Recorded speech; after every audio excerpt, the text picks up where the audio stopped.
Le damos lectura en el nombre de nuestro Señor Jesucristo. Amén.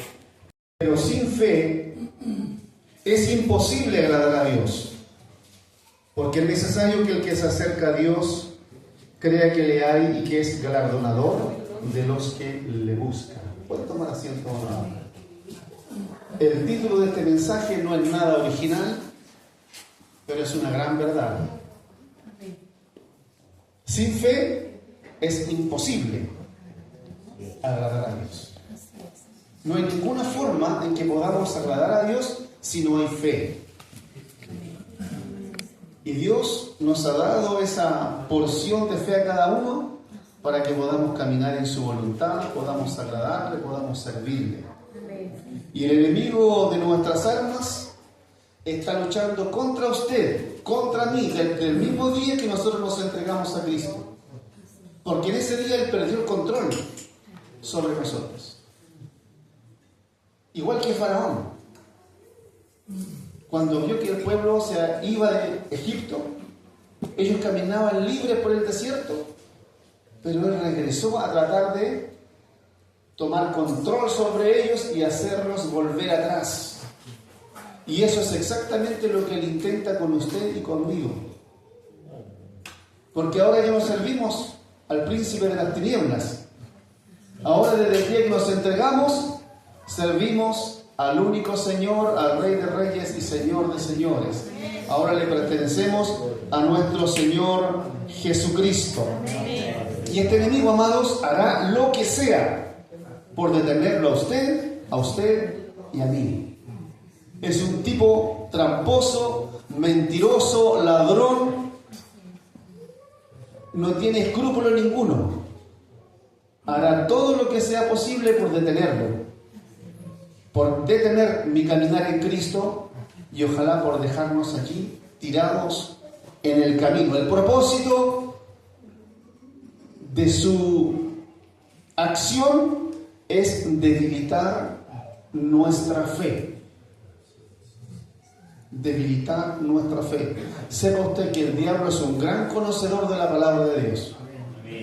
Y él sabe que si usted y yo nos apartamos del Señor con un espíritu de incredulidad, vamos a estar desagradando profundamente a Dios. Por eso el título, por eso es lo que acabamos de leer, que sin fe es imposible agradar a Dios.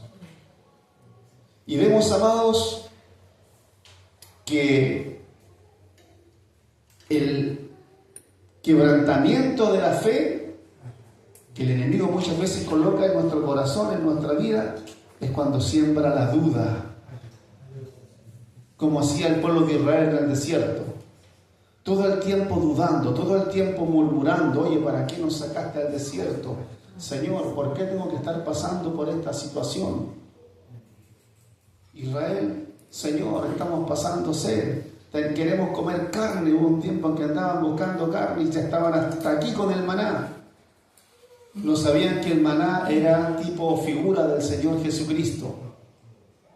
Él es el verdadero maná del cielo que un día descendió para salvar nuestras vidas. Y ellos estaban hastiados, cansados del maná. O sea, Dios les daba todo y seguían ellos murmurando, seguían dudando, seguían blasfemando. Todo estaba allí para ellos. Vemos nosotros como esta astucia del enemigo de sembrar la duda es una estrategia antigua que él comenzó a usar desde el mismo huerto del Edén.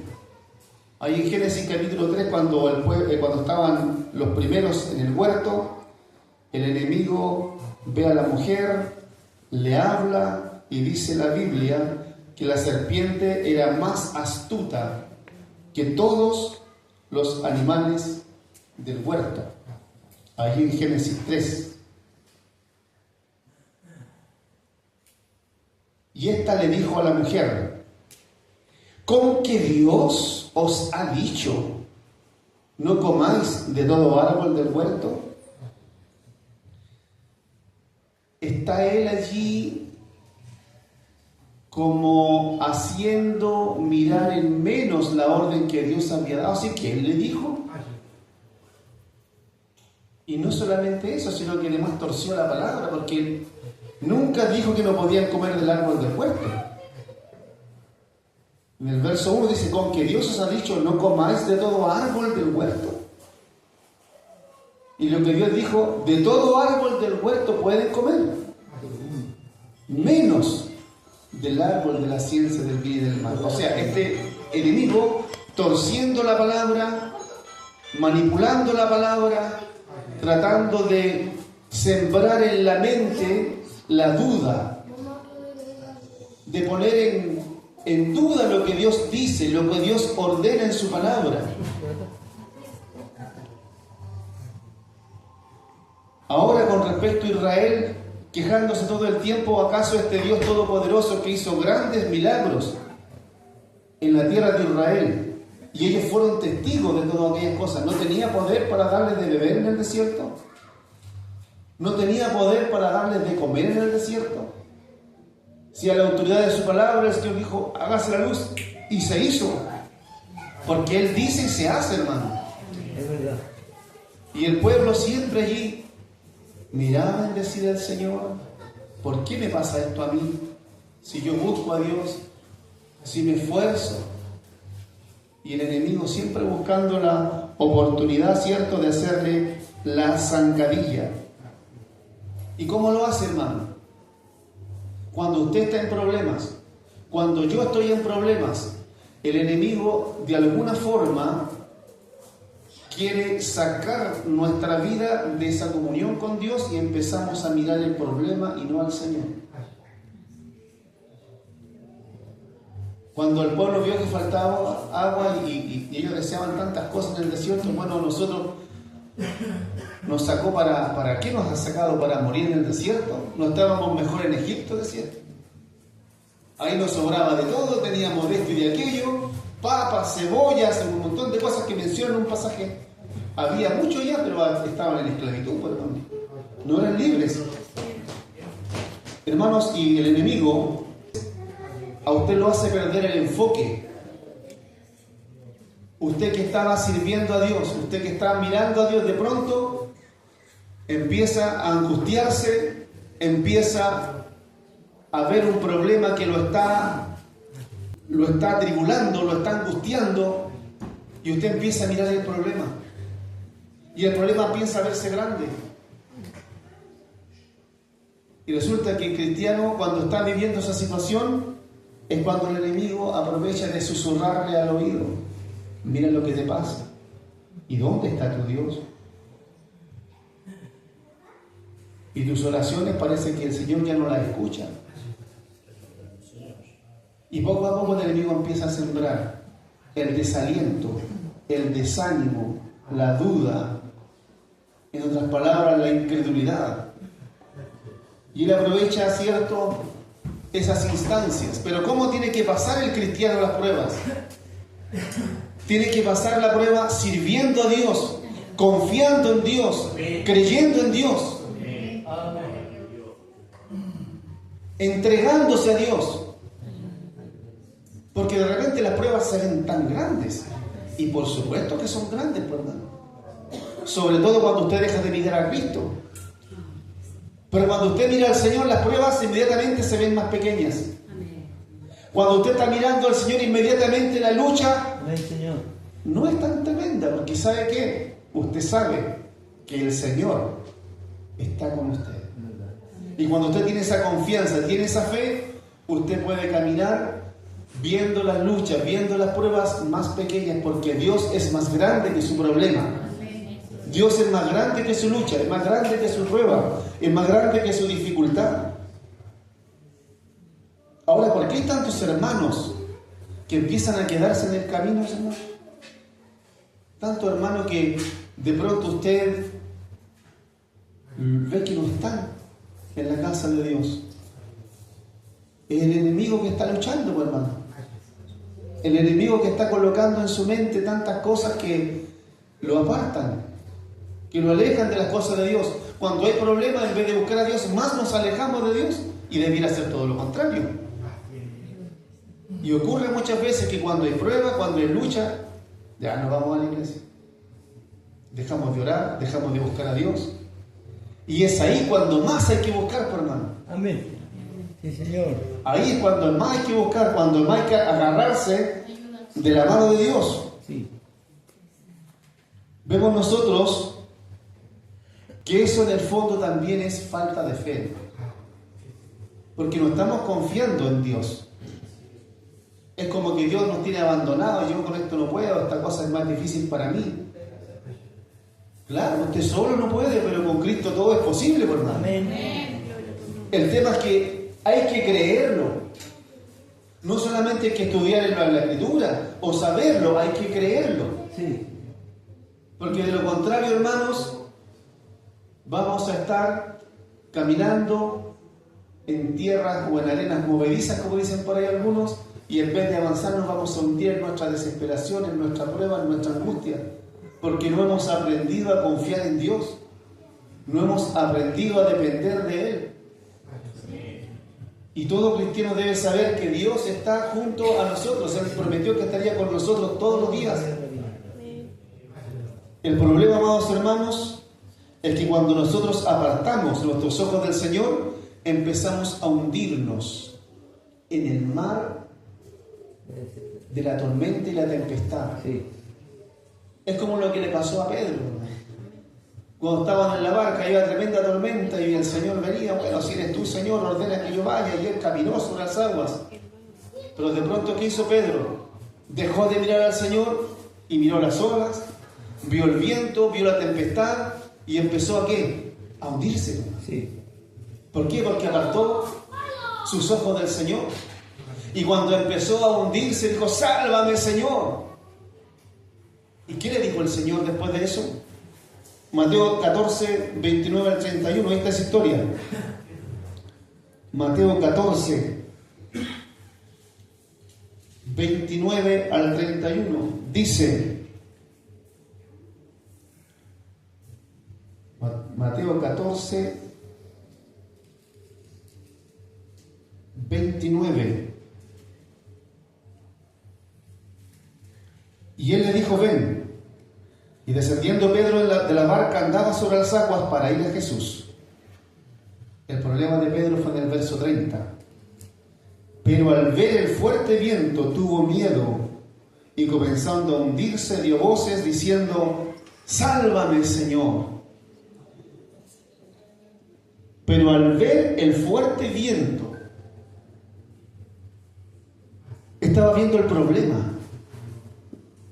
Estaba viendo la dificultad, estaba viendo el tormento. Dejó de ver al Señor y empezó a ver el viento. Y tuvo miedo. Si estaba el Señor ahí, ¿por qué tenía que tener miedo, hermanos? Si el Señor es el Señor, y no es cualquier Señor, es el Señor amo, dueño y creador del universo. Amén. Sí, Señor. Amén. Y cuando él dijo: Señor, sálvame, en el verso que sigue el Señor le muestra cuál fue el problema que tuvo él. Verso 31. Al momento Jesús, extendiendo la mano, asió de él, lo agarró y le dijo: hombre de poca fe, ¿por qué dudaste? Ese fue el problema de Pedro. Y ese es el problema de muchos cristianos hoy, que pasan por la tormenta, pero dejan de mirar al Maestro y ven el problema, ven la dificultad, y esa dificultad se hace grande y ya no tenemos la misma disposición de buscar a Dios, no tenemos el mismo anhelo de ir a la casa de Dios y empezamos a quedarnos poquito a poco. El apóstol Pablo, inspirado por el Espíritu Santo, desde la cárcel escribió varias cartas a la iglesia que estaba pasando por grandes angustias. Era tiempo de persecución. Roma perseguía al pueblo de Dios para llevarlos a la cárcel y a la muerte.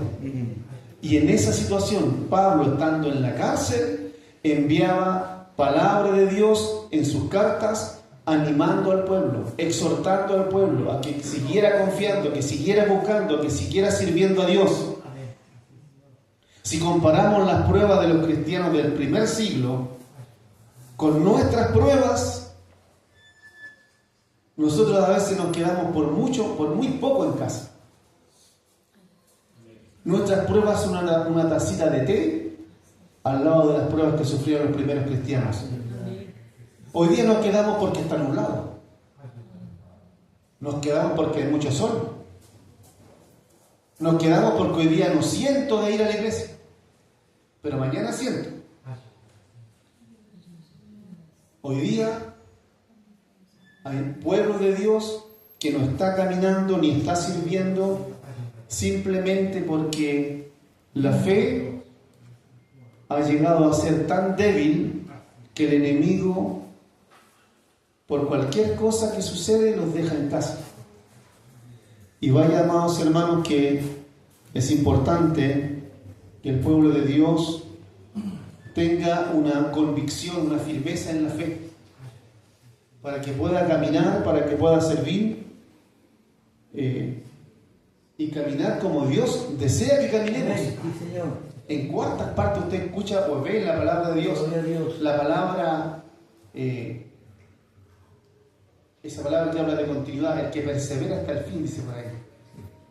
La perseverancia, la constancia. Y eso tiene que ver no solamente con estar, sino con la fe. Una fe continua, constante, que no vacila, que no duda. Y nuestro servicio, nuestro caminar, que sea algo continuo, no algo inestable, no algo como arrastrado por cualquier viento de prueba de un lado a otro y nunca se firma el caminar. Estamos un día, otro día no estamos. Que el Señor nos ayude. Amén. Amén. A veces podemos congregarnos y participar de todo lo que corresponde a las actividades espirituales de la iglesia, pero también hay una parte del pueblo que no participa ni se congrega, no porque tenga un problema, simplemente porque no quiere. Y eso es terrible, porque estamos mostrando una falta de gratitud a Cristo, una falta de compromiso con Cristo y una falta de amor a la obra. Es como que lo que el Señor hizo por nosotros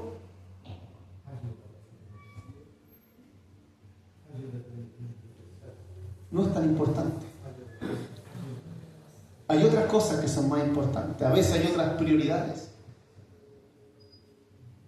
Otras cosas que ocupan el lugar en nuestras vidas cuando tenemos el tiempo, tenemos el momento oportuno y preciso para estar, para ir, para recibir de Dios, para buscar de Dios. Pero simplemente dejamos pasar ese tiempo y lo ocupamos en cosas que nos edifican. ¿Qué dice la Biblia? Todo me es lícito, pero no todo conviene. Todo me es lícito, pero no todo edifica. Yo podría haberme quedado viendo una película en la casa, está bien. Si todos podemos ver una película. Pero este es tiempo exclusivo para Dios. Amén. Y por otro lado, aparte de entretenerme un rato, no voy a recibir edificación porque hay algo terreno, algo del mundo, no me va a edificar, no me va a enriquecer espiritualmente. ¿Puedo verla así? Claro que sí. Pero uno tiene que tener un tiempo. Hace poquito el pastor estuvo predicando que decía, para todo hay un tiempo. Amén. Sí, Señor. Y cuando hay tiempo para servir, hay que estar sirviendo, hay que esforzarse, procurar estar allí. Vemos, amados hermanos, que hay días que hay cristianos que andan gozosos, bendecidos. Sí. Pero el otro día usted los ve por allá abajo, hermano. Una vida espiritual igual que un yo-yo. A veces anda arriba, después anda abajo. Es como un elevador. Suben y con la misma facilidad que suben, bajan. No hay una vida espiritual estable, continua. No hay tal vez una madurez en su relación con Dios, en la fe, para permanecer sirviendo a Dios. Y es lamentable porque no es una vida equilibrada, Cuesta mantenerse, cuesta ser constante. ¿Sabe, hermano? Todos tenemos luchas, todos tenemos problemas, a todos se nos presenta dificultad. Pero es necesario, hermanos, que podamos luchar contra aquellas cosas poniendo nuestros ojos siempre en Cristo. Sí, Señor. Amén. Porque si yo sigo mirando, es que tengo este problema, es que me pasó esto, es que vino tal fulano, es que tengo tal situación, y siempre el enemigo le va a poner una razón para no hacer lo que debe hacer como cristiano. Que el Señor nos ayude. Amén. La Biblia habla un poquito también de ese cristiano que de repente anda arriba, de repente abajo, de repente está súper bien, de repente está súper mal. O sea, eso es una vida extrema. Va a estar súper bien, pero también súper mal, y no puede ser. Tiene que haber un equilibrio. Observe usted lo que nos dice Santiago 1:8. Santiago 1:8.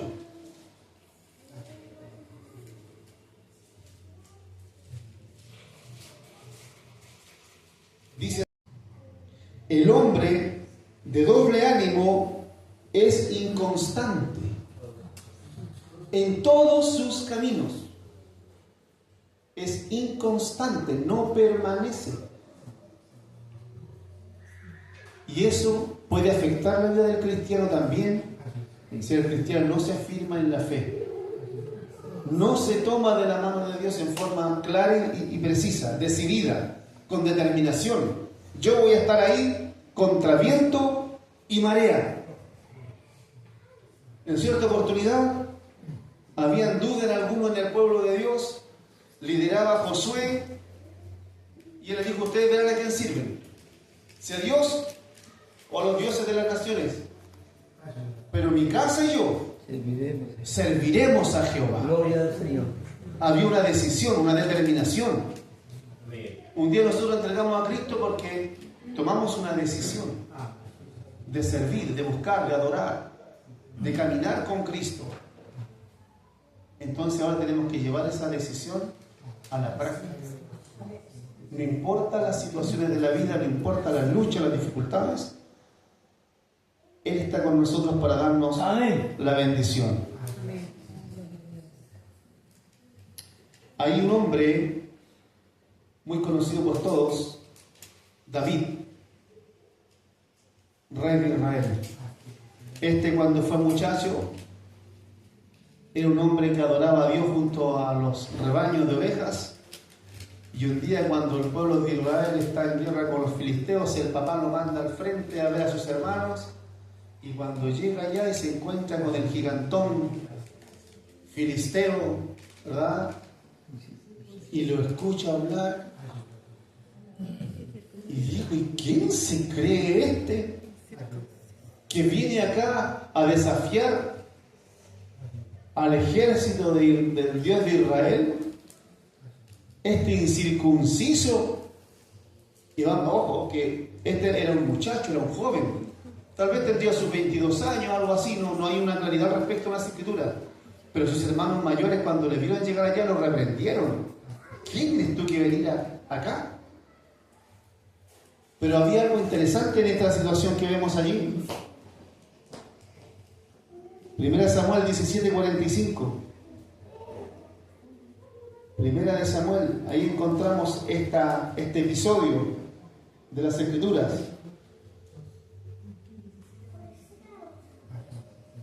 Aquí en el capítulo 17 dice que estaban los filisteos con Goliat en el campo de batalla, y al otro lado estaba el pueblo de Israel. Y dice en el capítulo 17, verso 3, verso 4, dice: salió entonces del campamento de los filisteos un paladín, el cual se llamaba Goliat, y tenía una altura de 6 codos y un palmo. 6 codos y un palmo son aproximadamente 2 metros 92 centímetros. Verso 5: y traía un casco de bronce en su cabeza y llevaba una cota de malla, y era el peso de la cota 5.000 ciclos de bronce. Esos 5.000 ciclos son equivalentes a 57 kilos. La cota de malla era una protección que se colocaban en la cabeza, en el cuello y en los brazos y la espalda, y era una cosa así, entretejido, pero muy apretado, de malla, era de metal esa cosa, para evitar que la flecha, la lanza y la espada, ¿cierto?, pudiera penetrar en sus órganos vitales. Ese atuendo, esa vestimenta para ir a la guerra que usaba Goliat pesaba 57 kilos. El asta de su lanza era como un rodillo de telar. Imagínese usted un rodillo de telar. Un hombre promedio de 1,70 m, 1,80 m usaba una espada acorde a su estatura, pero este tipo era gigantesco. Y dice que su lanza pesaba 600 ciclos de hierro, casi 7 kilos. Entonces el gigante era un tipo de temer. Y de hecho todo Israel, incluyendo al rey Saúl, cuando escuchaban las amenazas y el desafío que hacía este hombre, todos temblaban delante de él. Y muchos cristianos, cuando se encuentran frente a su gigante, yo no sé cuál es el gigante suyo, cuál es su lucha, cuál es su prueba, cuál es la que le hace temer, le hace retroceder, le hace volverse atrás, yo no sé cuál. Todos tienen un gigante, todos lo tenemos. La diferencia está en cómo lo enfrentamos. Resulta que todo Israel temía, pero cuando David lo vio, como era un muchacho que vivía en la presencia de Dios, era un adorador, llamado por aquí también el dulce cantor de Israel. Él en medio de las ovejas con su arpa daba alabanza y daba gloria a Dios. Tenía una intimidad tan hermosa con el Señor. Conocía al Dios que servía. Cuando vio al gigante, lo miró. Este es pan comido. Mire, amado hermano, cuando se enfrentaron los dos en el campo de batalla, pasaron varias cosas. Verso 45 del verso 17. Observe.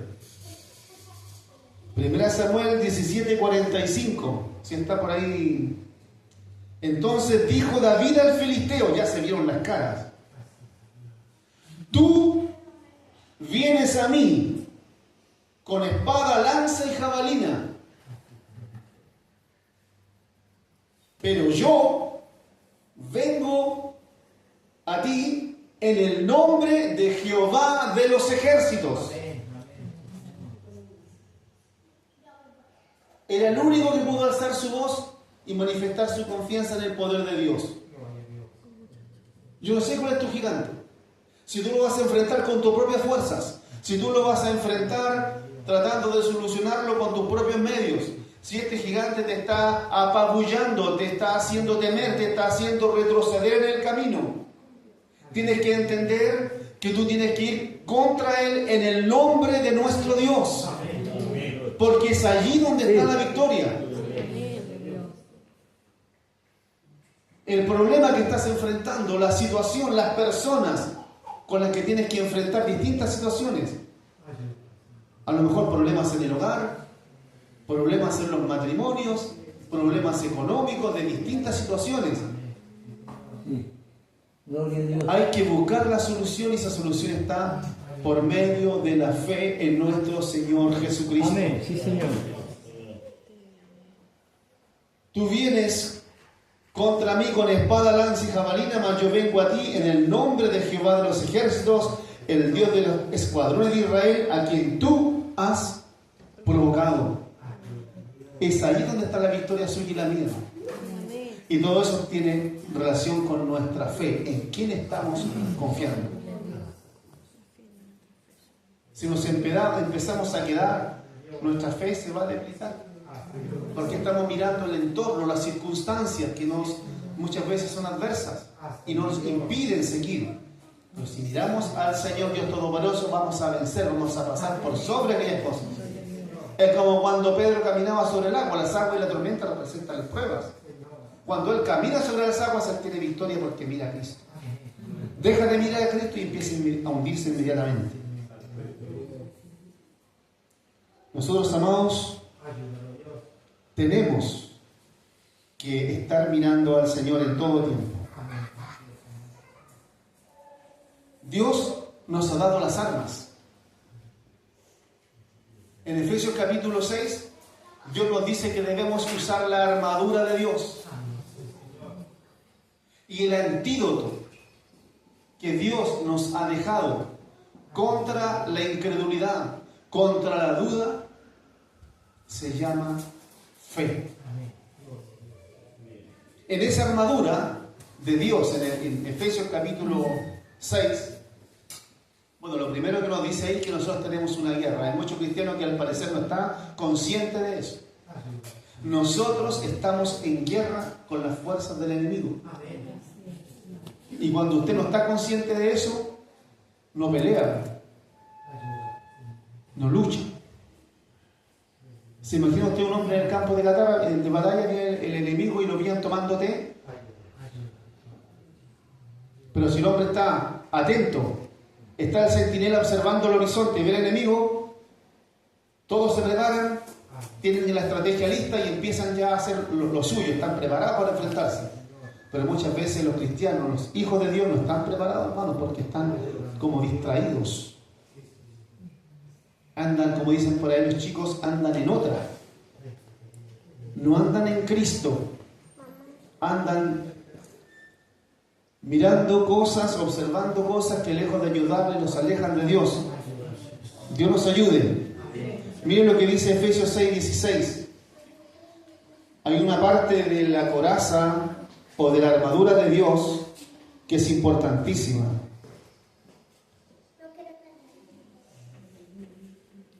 Efesios 6, en el verso 16 dice: sobre todo, tomad el escudo de la fe, con que podáis apagar todos los dardos de fuego del enemigo. Esos dardos de fuego, amados hermanos, son los argumentos que el diablo utiliza para atacarlo a usted en su mente, porque ese es el campo de batalla, la mente del hombre. Cuando el enemigo introduce esos dardos de fuego, introduce la duda, la inseguridad, cuando usted ve la prueba y no ve al Señor y empieza a sentirse desalentado, desanimado, desesperado, se empieza a sentir de tantas formas que ya pierde hasta el interés de orar, de buscar al Señor. ¿Y qué nos dice la palabra? Que leíamos al principio, que sin fe es imposible agradar a Dios. En otro lugar dice que el justo por la fe vivirá. Amén, sí, Señor. Y no es por el ver, no es por el sentir, es por la fe. Sí, Señor, amén. Yo he creído en un Dios todopoderoso, usted también. Gracias.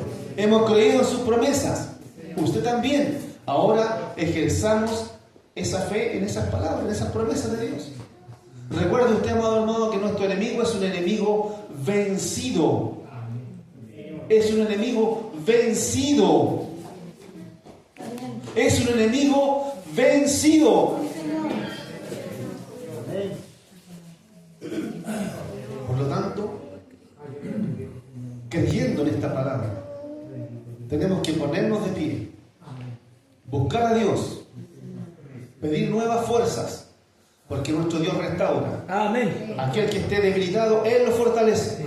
El que esté caído, Él lo levanta. El que esté con sus fuerzas desgastadas, Él lo renueva. Solamente tenemos que creer con determinación. Muchas veces nos suceden cosas, amados hermanos, que son responsabilidad única y exclusivamente nuestra. A veces hasta el diablo lo culpamos de cosas que no tienen la culpa. Porque nosotros muchas veces descuidamos nuestra comunión con Dios. Descuidamos nuestra relación con Él. Y cuando viene el ataque del enemigo, nos pillan un poquito débiles. Y muchas veces tenemos la tendencia a desfallecer. Pero ¿qué dice la Biblia? Que a su tiempo cegaremos si no desmayamos. último versículo para que quede guardado en nuestro corazón. Hebreos capítulo 10. Hebreos capítulo 10, verso 35 en adelante. Dice: no perdáis pues vuestra confianza, que tiene grande galardón. El primer pasaje que leímos decía: porque sin fe es imposible agradar a Dios. Porque el que se acerca a Dios crea que Él es real y que es galardonador. ¿Cierto? ¿Qué significa que es galardonador? Que Él da recompensa, que Él da una corona, que Él da un premio a los que en Él confían. Y este verso que estamos leyendo acá dice: no perdáis pues vuestra confianza, que tiene grande galardón, tiene recompensa. Porque os es necesaria la paciencia, para que habiendo hecho la voluntad de Dios, obtengáis la promesa. Porque aún un poquito y el que ha de venir vendrá y no tardará, mas el justo vivirá por fe. Y si retrocediere, no agradará a mi alma. Pero nosotros no somos de los que retroceden para perdición, sino de los que tienen fe para preservación del alma. Esa es la fe que usted y yo debemos tener. ¿Vamos a tener problemas? Sí. ¿Vamos a tener luchas? Sí. ¿Vamos a tener que pasar por angustias, por dificultades? Sí. ¿Pero qué dice la Biblia? Que en Cristo somos más que vencedores. Si usted lo cree, si usted se adueña de las promesas de Dios, cuando venga el enemigo, usted tomará el escudo de la fe y podrá apagar todos esos dardos de fuego del maligno. ¿Y cómo puede hacerse eso? Llenando su corazón y su mente con la palabra de Dios. Porque la Biblia dice que el alimento o el combustible de la fe es la palabra. Porque la fe viene por el oír palabra de Dios. Entonces, si somos cristianos que no buscamos con frecuencia la palabra de Dios, no hay combustible, la fe se apaga. Este es el combustible para nuestra fe, la palabra de Dios. Así que le invito, amado hermano, en medio de su lucha, en medio de su prueba, en medio de su dificultad, vuelva sus ojos a Cristo. Haga un compromiso con Él. Pídale nuevas fuerzas. Él se las dará para que pueda caminar con constancia, con perseverancia, porque Cristo viene pronto. Amén. Está a las puertas, amados hermanos. Ya no falta nada, todo está cumplido. Si usted ve lo que está pasando en la política, ve lo que está pasando en la economía, ve lo que está pasando en el mundo de la religión secular, todo está listo, todo está preparado para el retorno de Cristo. Es verdad. Imagínense, hermanos, si nos cuesta servir ahora, ¿cuánto más a los que se queden? Dios nos guarde, amados hermanos. Amén. Sí, Dios les Señor. bendiga, amados hermanos. Que el Señor fortalezca y remueve cada vida en esta noche. Que el Señor les bendiga. Amén.